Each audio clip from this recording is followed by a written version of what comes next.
السلام عليكم ورحمة الله تعالى وبركاته. واش راكم حبوباتي؟ ان شاء الله تكونوا كامل بخير والصحة تاعكم لاباس. راهي عندي مدة وانا غايبة على القناة تاعي، ما درت لكمش فيديو، ما حكيتش معاكم. الله غالب كانت عندي ظروف يعني صحية جازت عليا وعلى بابا، والحمد لله اللي فاتت بخير وعلى خير. ني صراحة كانت مدة متعبة بزاف بزاف، جازت علينا غير ربي اللي عالم بها. واش راح نقول لكم حبوباتي، ما نتمناهاش لحتى واحد ان شاء الله يا ربي.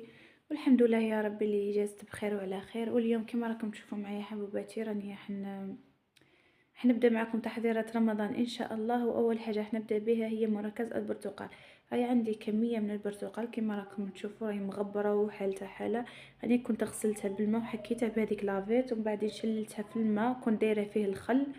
ودوكي بعد ما شللتها راني درتها نشفت بيا، ومن بعدين راح نعقبها في هذا السكرفاج، راح نربي لها هذيك الطبقه الرقيقه هذيك، باه نتحصل على المبشور تاع البرتقال اللي راح نديرو في العصير. شوفوا معايا كيف راني ربي فيها. صراحه هذه السكرفاج هذه سهلت عليا بزاف، مع البورتمونجي تاعها نقصت عليا بزاف الخدمه. كميه البرتقال اللي كانت عندي راهي تقريبا 17 من كيلو. راني كامل عقبتها على السكرفاج، نحيت لها لوزيست تاعها. ومن بعد راهي كانت عندي هذه العصارة اللي كنت شريتها. يعني صراحة ولا غير تهني، نتمنى انه كل واحدة منكم تشريها. راني كنت نعصر فيها، راهي هنتني بزاف وسهلت عليا الخدمة صراحة. ما شديتش فيها الوقت. العام اللي فات ما كانتش عندي، كانت عندي غير العصارة اليدوية. تعبتني بزاف في الخدمة وغلبتني، ومجيت نكمل هذه كمية البرتقال اللي كانت عندي حتى نكرهت حياتي. ما نقلبش عليكم، عكس هذه يعني ما شاء الله خدمت كمية كبيرة في وقت قصير وما تعبتنيش بزاف. كما راكم تشوفوا غير نقسم حبة تاع برتقال ونحطها راهي تدور وحدة وتعصر وحدة، يعني ما شاء الله. ننصحكم كامل انكم تشروها حبوباتي وتكون عندكم هذه، راهي راح تهنيكم بالبزاف. ومام البري تاعها ماهوش غالي، انا كنت شريتها من باج في الفيسبوك. كانت تدير 220 مع التوصيل تاعها سقامت لي 270. يعني ماشي غاليه بزاف، تقدروا كامل تشريوها ورايحه تهنيكم بالبزاف، صدقوني ما رايحينش تندموا عليها. هاي لكم حبوباتي كمية عصير برتقال اللي كنت تحصلت عليها. يعني كنت تحصلت على كمية ما شاء الله. البرتقال تاعي ما كانش ناشف، كان معمر. وهاو لكم لوزيست تاعي اللي تحصلت عليه. دوكي كيما راكم تشوفوا معايا راح نخلط لوزيست تاعي مع عصير البرتقال، وراح نضيف له كيلو ورطل تاع السكر، لانه البرتقال تاعي انا راه موش حامض بزاف، راه تقريبا حلو. وما راحش نكثر له السكر، وانا ما نحبش المركز تاعي يجي حلو بزاف صراحه. لازم تكون فيه بنه الحماضه هذيك. شوفوا هنايا راني درت، قلت لكم درت كيلو ورطل السكر، ورايحه نحركه مليح مليح مع هذاك لوزاسيت، وراح نخليه يبات ليله كامله. ونبقى كل مدة هكا نحرك فيه حتى يذوب هذاك السكر، وتتجانس السكر تاعي مع لوزاست معاه، ويوجد لي المركز تاعي. ورايحة نصفيه من هذاك لوزاست، ومن بعد نوريكم المركز اللي تحصلت عليه.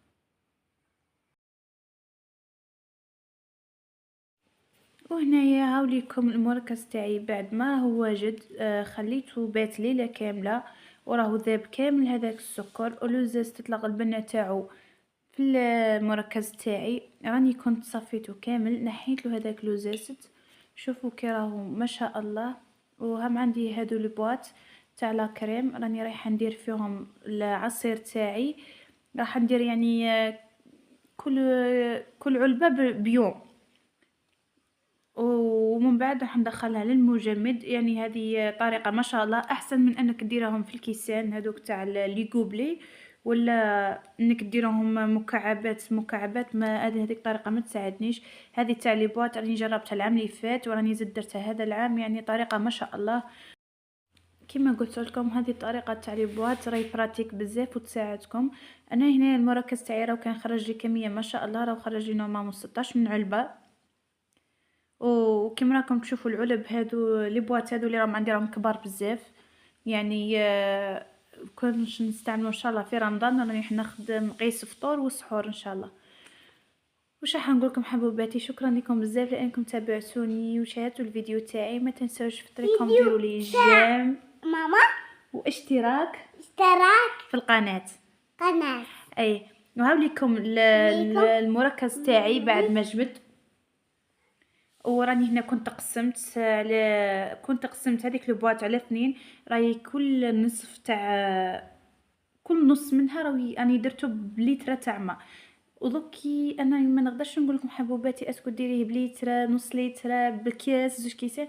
هذيك تبقى كل وحده والطريقه تاعها كيف تحب العصير تاعها. كاين اللي تحبه ثقيل، كاين اللي تحبه خفيف، كل وحده وكيف تحبوا. انا صراحه ما نحبوش ثقيل بزاف، نحبو يكون خفيف وفيه بنت الحماضه هذيك، وكل واحد وذوقه.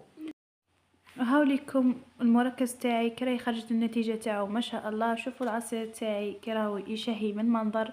نقولكم صحتكم حبوباتي، مع السلامه.